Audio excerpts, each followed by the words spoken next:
শুনবো ইনশাআল্লাহ বিইذনিল্লাহ। খুব ছোট্ট সূরা, অনেকেরই মুখস্থ আছে এটা। এই সূরাগুলো আমাদের নিয়ম করে সময় করে মুখস্থ করা লাগে না, এগুলো এমনি মুখস্থ হয়ে যায় শুনতে শুনতে। সাধারণত এই ছোট ছোট সূরাগুলো দিয়েই আমাদের রেগুলার সালাহ যখন আমরা পড়ি, এগুলো দিয়ে ইমামতি করা উচিত। আল্লাহর হাবিব সাল্লাল্লাহু আলাইহি ওয়াসাল্লাম বিভিন্ন হাদিসে বলেছেন যে তোমরা যখন ইমামতি করবে তখন তোমার পেছনে যারা আছে তাদের দিকেও খেয়াল রাখবে। রাসূল সাল্লাল্লাহু আলাইহি ওয়াসাল্লাম অত্যন্ত বিবেকবোধ সম্পন্ন একজন ব্যক্তিত্ব ছিলেন। তিনি খেয়াল রাখতেন, যেটাকে আমরা কনসিডারেট বলি। আল্লাহর হাবিব সাল্লাল্লাহু আলাইহি ওয়াসাল্লাম খুব কনসিডারেট ছিলেন, কার কোথায় কী সমস্যা এটা খুব খেয়াল করতেন। And he was a man of 6 senses. আমরা 6 সেন্সের কথা বলি, আমাদের অধিকাংশেরই 4টা সেন্স একসাথে কাজ করে, কারো 5টা 6টা সেন্স কাজ করে, এরকম মানুষ পাওয়া দুষ্কর। আল্লাহর হাবিব সাল্লাল্লাহু আলাইহি ওয়াসাল্লাম অত্যন্ত বিবেকবোধ সম্পন্ন একজন লোক ছিলেন। একবার তিনি সালাত খুব সংক্ষিপ্ত করলেন, তো সাহাবারা জিজ্ঞেস করলেন, ইয়া রাসূলুল্লাহ এত সংক্ষিপ্ত কেন করলেন সালাত? তখন আল্লাহর হাবিব সাল্লাল্লাহু আলাইহি ওয়াসাল্লাম বললেন যে পেছনে বোনদের নামাজের সেকশনে ওখান থেকে একটা ছোট্ট বাচ্চার কান্নার আওয়াজ আমি শুনছিলাম। আমার মনে হচ্ছিল বাচ্চাটাকে সামলাতে মাটার খুব কষ্ট হচ্ছে, তো এই জন্য আমি সালাদটা সংক্ষিপ্ত করে দিয়েছি। দেখেন কীরকম সেন্সেশন, কতটা কনসিডারেট ছিলেন। একবার আবার আল্লাহর হাবিব সাল্লাল্লাহু আলাইহি ওয়াসাল্লাম মাগরিবের সালাত কিংবা এশার সালাতের কোনো এক সেজদা অনেক লম্বা করে দিলেন। তখন সাহাবারা আবার প্রশ্ন করলেন, ইয়া রাসূলুল্লাহ সাল্লাল্লাহু আলাইহি ওয়াসাল্লাম এত লম্বা দীর্ঘ সেজদা করতে তো ফরজ সালাতে আমরা কখনো দেখি না, কেন করলেন? অসুস্থ হলেন নাকি নামাজের মাঝখানে, অথবা ওহী নাজিল হচ্ছিল নাকি, এরকম কিছু ঘটলো নাকি?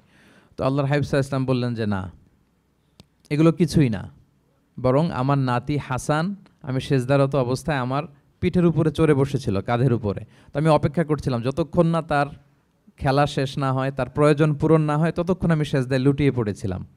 হাসান যখন নেমেছে, তার প্রয়োজন পূরণ হয়েছে, আমি আবার সেজদা থেকে উঠে দাঁড়িয়েছি। দেখেন কতটা কনসিডারেট ছিলেন। তো এইভাবে আল্লাহর হাবিব সাল্লাল্লাহু আলাইহি ওয়াসাল্লাম ছোট ছোট সূরাগুলো দিয়ে ফরজ সালাতের ইমামতি করতে উদ্বুদ্ধ করতেন। মুআয ইবনে জাবাল রাদিয়াল্লাহু তাআলা আনহুকে উনি মদিনার পাশেই একটা এলাকার ইমাম হিসেবে অ্যাসাইন করেছিলেন। তো ওই এলাকার লোকজন ছিল শ্রমজীবী, ওট দিয়ে তারা পানি নিয়ে খেজুর বাগানে পানি সিঞ্চন করত। সারাদিন পরিশ্রম করে ওনারা সালাতে অংশগ্রহণ করত। তো একবার উনি মাগরিবের সালাতে সূরাতুল বাকারা তেলাওয়াত শুরু করলেন। কোরআনের সবচাইতে ছোট সূরা নাকি সবচাইতে বড় সূরা, 286 আয়াত বিশিষ্ট সূরা। তো ওনারা ছিলেন ক্লান্ত, শ্রান্ত, পরিশ্রান্ত।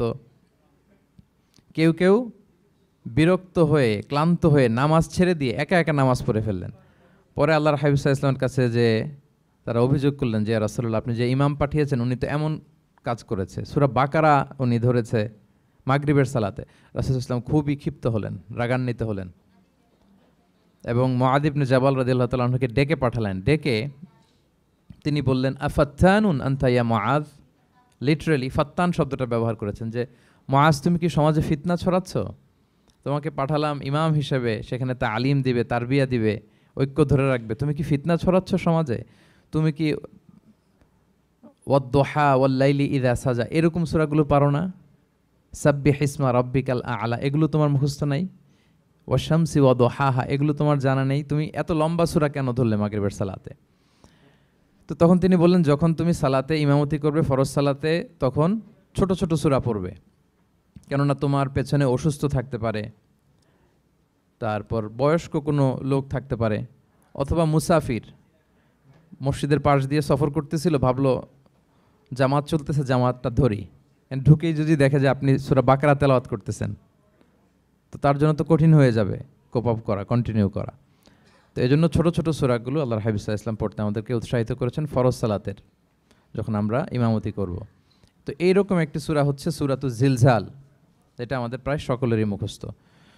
তো আমরা আসুন প্রথমে আমরা সরল বঙ্গানুবাদ শুনি এই সূরাটার, তারপর এই সূরা থেকে কিছু রিফ্লেকশন আমরা শেয়ার করার চেষ্টা করব ইনশাআল্লাহ বিইذনিল্লাহ। আমি শুরুতে সূরাটার সরল বঙ্গানুবাদ আপনাদের সাথে শেয়ার করছি। আউযু বিল্লাহি মিনাশ শাইতানির রাজিম, বিতাড়িত শয়তান থেকে মহান আল্লাহ তাআলার কাছে পানাহ চাচ্ছি। বিসমিল্লাহির রহমানির রহিম, পরম করুণাময় অসীম দয়ালু আল্লাহ তাআলার নামে শুরু করছি। ইযা জুলজিলাতিল আরদু জিলজালাহা, যখন পৃথিবীকে ভয়ঙ্করভাবে প্রকম্পিত করা হবে। ওয়া আখরাজাতিল আরদু আথকালাহা, আর পৃথিবী তার ভেতরে থাকা সব ভারী বস্তুগুলোকে উদ্গীরণ করে দিবে, বের করে দিবে। ওয়া ক্বালাল ইনসানু মা লাহা, আর মানুষ বলবে এই পৃথিবীর কি হলো, ইয়াউমা ইদিন তুহাদ্দিসু আখবারাহা, সেদিন পৃথিবী তার সব খবর বলে দিবে। বিআন্না রাব্বাকা আওহা লাহা, কারণ তার রবই তাকে এমনটি করতে আদেশ করেছেন বা প্রত্যাদেশ দিয়েছেন। ইয়াউমা ইদিন ইয়াসদুরুন নাসু আশতাতান লিয়ারাউ আমালাহুম, সেদিন মানুষগুলো দলে দলে বের হবে যাতে করে তাদের আমলনামা তাদের কাছে পেশ করা যায়। ফামান ইয়ামাল মিসকালা যাররাতিন খাইরান ইয়ারা, যে ব্যক্তি অনুপরিমাণ ভালো কাজ করেছে সেটা সে দেখতে পাবে। ওমান ইয়ামাল মিসকালা যাররাতিন শাররান ইয়ারা, আর যে ব্যক্তি অনুপরিমাণ মন্দ কাজ করেছে, কোনো খারাপ কাজ করেছে, সেটাও সেদিন দেখতে পাবে। সাদাকাল্লাহুল আযীম। এই হচ্ছে সূরাতুজ জিলজালের সংক্ষিপ্ত বঙ্গানুবাদ। এবার আসুন এই সূরা থেকে কিছু রিফ্লেকশন, কিছু তাফসির আমরা শেয়ার করি। প্রিয় ভাইয়েরা, এই সূরাটা নাজিলের একটা প্রেক্ষাপট আছে। সাহাবাদের মধ্যে একটা ধারণা জন্মেছিল যে আমরা যদি খুব ছোট ছোট ভালো কাজ করি এইটা বোধহয় সওয়াব হবে না, বা মিজানের পাল্লা এটা তেমন একটা রেকগনাইজ করা হবে না। অথবা অনেক সাহাবাদের মধ্যে এরকম ধারণা ছিল যে আমরা খুব সামান্য সামান্য ছোট খারাপ কাজ করলে এটার হয়তো এরকম পাপ হবে না বা শাস্তি হবে না। তো ওনাদের মনে যখন এরকম একটা ধারণা তৈরি হলো, তখন আল্লাহ তাআলা এই সূরাটা নাজিল করেছেন। বিশেষ করে এই সূরার শেষের 2 আয়াত, যেখানে আল্লাহ তাআলা বলছেন ফামান ইয়ামাল মিসকালা যাররাতিন খাইরান ইয়ারা, যে না, তোমরা ছোট্ট ভালো করলে সেটাও দেখতে পাবা সেদিন তোমাদের আমলনামাতে।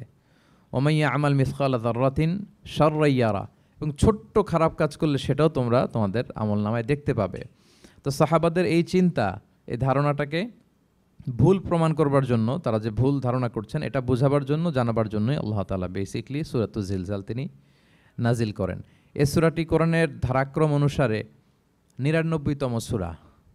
কোরআনের যে ধারাক্রম, সূরা ফাতিহা দিয়ে শুরু, তারপরে বাকারা, তারপর আলে ইমরান, সেই ধারাবাহিকতায় এটা কত নম্বর সূরা? 99 নম্বর সূরা। এবং সূরাটি মাদানী সূরা। কি সূরা? আমরা জানি কোরআনের সূরাগুলো 2 ভাগে বিভক্ত, কোনোটা মক্কায়, কোনোটা মদিনায় নাজিল হয়েছে। যেটা মক্কায় নাজিল হয়েছে সেটা মাক্কি, যেটা মদিনায় নাজিল হয়েছে সেটা মাদানী। তো জিলজাল হচ্ছে মাদানী সূরা। এই সূরার আয়াত সংখ্যা হচ্ছে 8। আয়াত সংখ্যা কত? 8। আল্লাহর হাবিব সাল্লাল্লাহু আলাইহি ওয়াসাল্লাম এই সূরাটাকে একটা কম্প্রিহেন্সিভ সূরা বলেছেন। জামে মানে সূরা, খুবই কম্প্রিহেন্সিভ। কম্প্রিহেন্সিভ মানে হচ্ছে ভেরি প্রিসাইজ ইন ওয়ার্ডিং, শব্দ কম, কথা কম, কিন্তু এটার আবেদন, এটার এক্সপ্লেনেশন অনেক বেশি, এরকম একটি সূরা।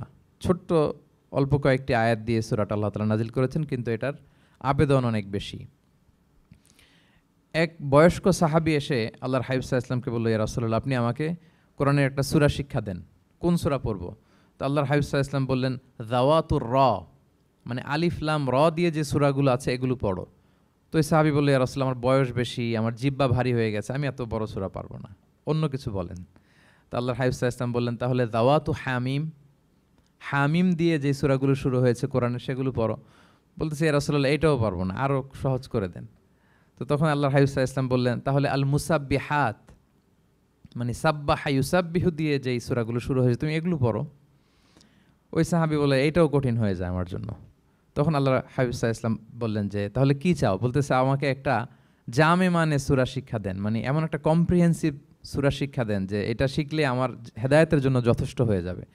তখন আল্লাহর হাবিব সাল্লাল্লাহু আলাইহি ওয়াসাল্লাম বললেন, তাহলে তুমি পড়ো ইযা যুলজিলাতিল আরদু জিলজালাহা ওয়া আখরাজাতিল আরদু আথকালাহা ওয়া ক্বালাল ইনসানু মা লাহা।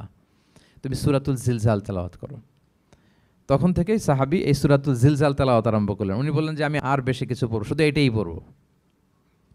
সাহাবাদের মধ্যে অনেকের এরকম খুব সহজ সরল মানসিকতা ছিল। তো উনি বললেন যে এটাই পড়ব। তো রাসূল সাল্লাল্লাহু আলাইহি ওয়াসাল্লাম বললেন যে কোনো সফল ব্যক্তিকে যদি কেউ দেখতে চায় তাহলে এর দিকে তাকাও, দেখো কত সহজ সরল, কত চমৎকারভাবে সে এই বার্তাটা গ্রহণ করেছে যে আমি জীবনে শুধু এটাই পড়ব।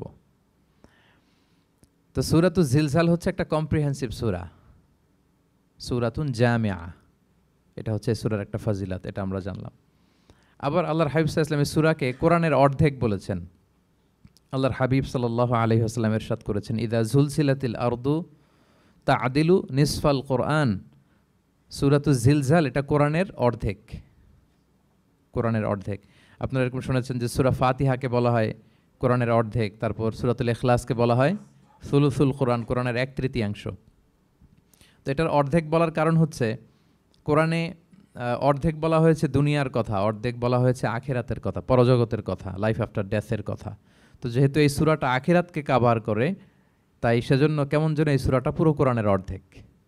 আল্লাহ তাআলা আমাদেরকে, আমরা যখন আল্লাহর কাছে কল্যাণ কামনা করি, আল্লাহ বলেছেন এইভাবে বলো, রব্বানা আতিনা ফিদ দুনিয়া হাসানা ও ফিল আখিরাতি হাসানা ওয়া কিনা আযাবান্নার। হে আল্লাহ, আপনি দুনিয়ার কল্যাণ আমাদেরকে দান করেন, পরজগতের কল্যাণ দান করেন, আমাদেরকে আগুনের শাস্তি থেকে রক্ষা করেন। তাহলে দুনিয়া আখিরাত দুইটার কম্বিনেশনে। সো সূরা জিলজাল যেহেতু আখিরাতকে কাভার করে, তাহলে এটা কোরআনের অর্ধেক। এটা কি কোরআনের অর্ধেক? তা'দিলু নিসফাল কোরআন। সূরাতুজ জিলজাল তা'দিলু নিসফাল কোরআন, এটা কোরআনের অর্ধেক। তাহলে দুইটা আমরা ফাদিলাত বা ভার্চু জানতে পারলাম এই সূরার। এক নম্বর হচ্ছে এটা একটা কম্প্রিহেন্সিভ সূরা, কম্প্রিহেন্সিভ সূরা। দুই নম্বর জানতে পারলাম এটা কোরআনের অর্ধেক, নিসফুল কোরআন। আচ্ছা, এবার আমরা সূরার তাফসিরে চলে যাই। আল্লাহ তাআলা ইরশাদ করছেন, ইযা যুলজিলাতিল আরদু জিলজালাহা, যখন এই পৃথিবীটাকে প্রকম্পিত করা হবে। প্রিয় ভাইরা, বেসিকলি এই 8 আয়াত বিশিষ্ট সূরাটার মধ্যে আমরা দুইটা ভাগ করতে পারি। প্রথম 5 আয়াতে আল্লাহ তাআলা কিয়ামতের বিভীষিকাময় পরিস্থিতির একটা চিত্রায়ন এখানে এনেছেন, পিকচারাইজ করেছেন যে কিয়ামতের যে সময়টা হবে এটা কেমন হবে, এটা আল্লাহ তাআলা চিত্রায়িত করেছেন। সূরাকে মনোযোগ দিয়ে যদি আপনি পড়েন, অনুধাবন করেন, মনে হবে যে কিয়ামতের চিত্রটা আপনার চোখের সামনে ভেসে উঠেছে। তো 8 আয়াত বিশিষ্ট এই সূরার প্রথম 5 আয়াতে আল্লাহ তাআলা তিনি কিয়ামতের বিভীষিকাময় পরিস্থিতির একটা বর্ণনা হাজির করেছেন।